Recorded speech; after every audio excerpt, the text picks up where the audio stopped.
Hello everyone. Welcome to Frugal Budget, where I talk about budgeting and frugal living.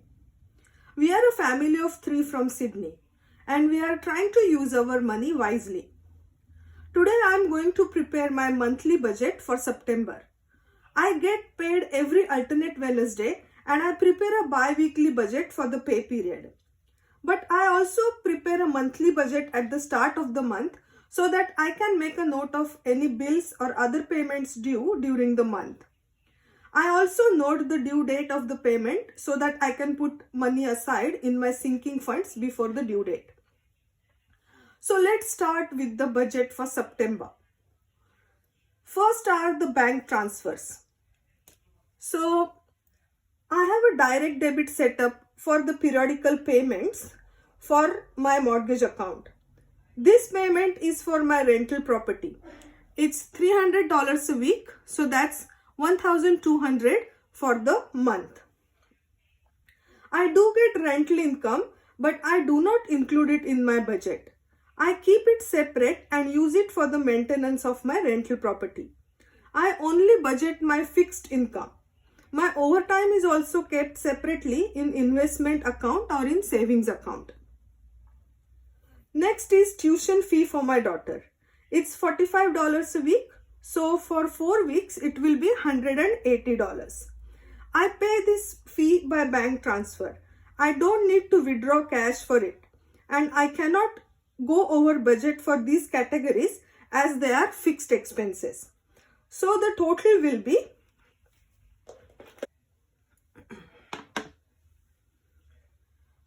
$1,200 plus $180, which is $1,380.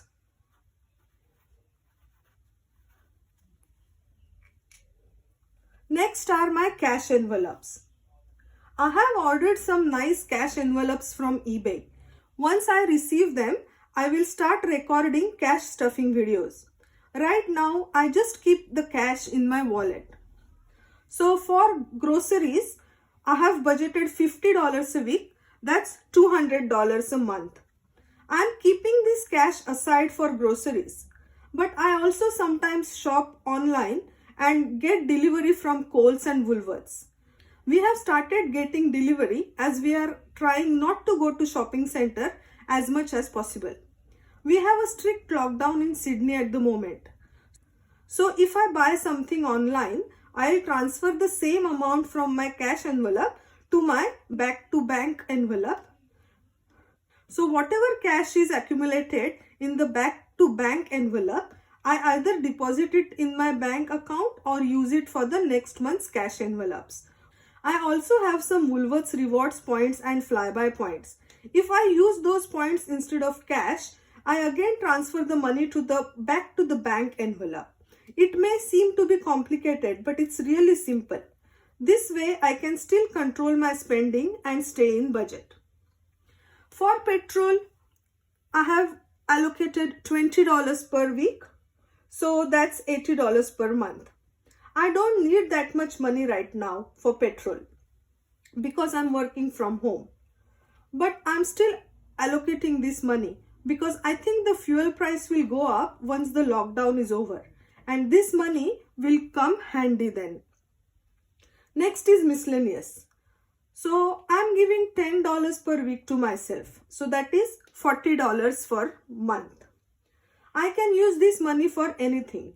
Last week I used it just to get some food from McDonald's. We try not to eat out much since we can cook a lot more at home right now as we are working from home.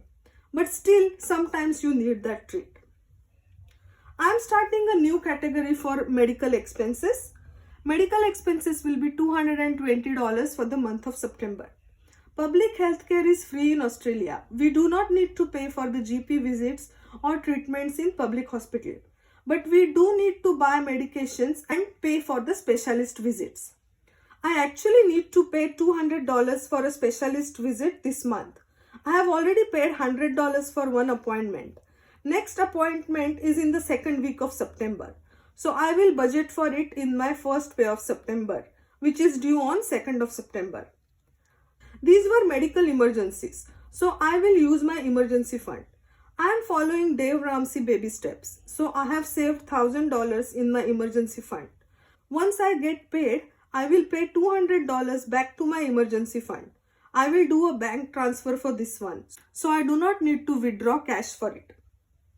I am budgeting $500 a week for ongoing medical expenses. That's $20 a month. This will be used to buy supplements and other occasional medicines. I will be definitely buying some nice masks from this money. Till now, I have been using the disposable masks that I got from my work and during my hospital stay last month. So total funds required will be 200 plus 80 plus 40 plus 220, which is $540.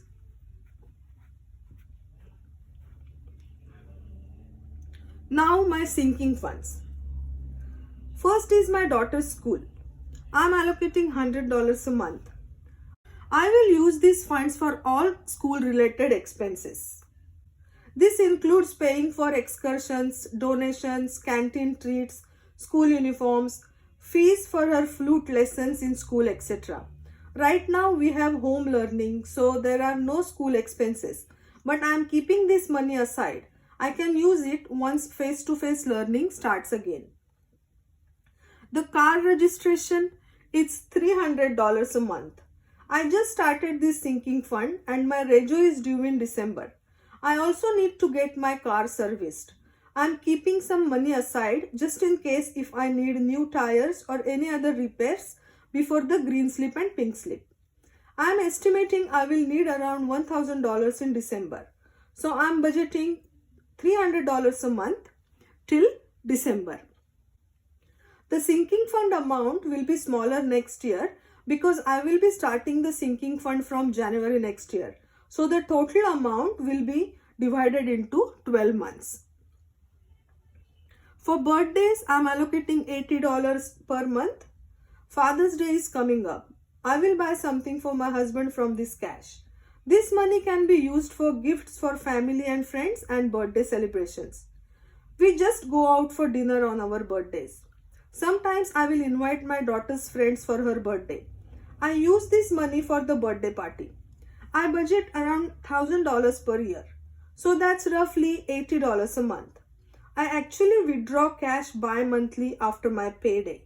So $40 a fortnight, $40 into 26 is $1,000 a month. So it's a bit more than $80 a month, but it is just an estimate. Plus, I don't withdraw cash on month-to-month basis. So it works out at the end of the year. I hope it makes sense. I am adding a new category into my sinking funds. I am allocating $10 a week, that is $40 a month for clothing. So this should be $40 a month. This amount may seem small, but I am trying to maintain a minimalistic wardrobe for me and my daughter. I am always on the lookout for discounted clothing items. You can get some really good quality clothes for cheap at end of the season. I will soon be buying some winter clothes for next year. We are not going out anywhere and I am working from home. So we do not really need many clothes. I think I have clothes that will last me for at least next 5 years, if not more. I am sure you also already have same amount of clothes. I need to buy clothes only for my daughter every year as she is growing fast. My husband also buys clothes for her, especially for all her sporting activities, etc. So my budget does not need to be very big for clothing. And if there is any leftover money at the end of the year, I will transfer it to my savings account. I won't spend it only because it's there. I will only buy what is absolutely necessary. Next is phone. I own my phone and always look for the cheapest phone service. I have a prepaid mobile service that was $120 a year. So I am budgeting only $10 a month for my phone. I may have to get a new phone service for my daughter soon. So I am budgeting another $10 per month. So the total is $20 per month. New car. It's $160 per month. I have a Toyota Yaris which is in pretty good condition. It's a 2008 model. So I'm just being prepared just in case if I need a new car. Travel $160 a month. Once we can travel again, this money will be handy. I'm budgeting around $2,000 a year. Again, I'm actually putting aside $80 a fortnight. So it will be $2,000 in a year's time. So the total for the sinking funds will be school $100, car registration $300, birthdays $80, clothing $40, phone $20, new car $160, and travel $160. So that will be $860. Now my income for the month is $4,000. That's my fixed income. Now let's add all the expenses. So 1,380 plus 540 plus 860. So total expenses will be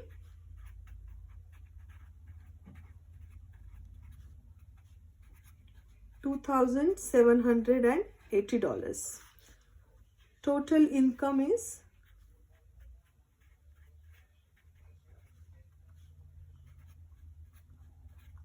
$4,000. So savings will be 4,000 minus 2,780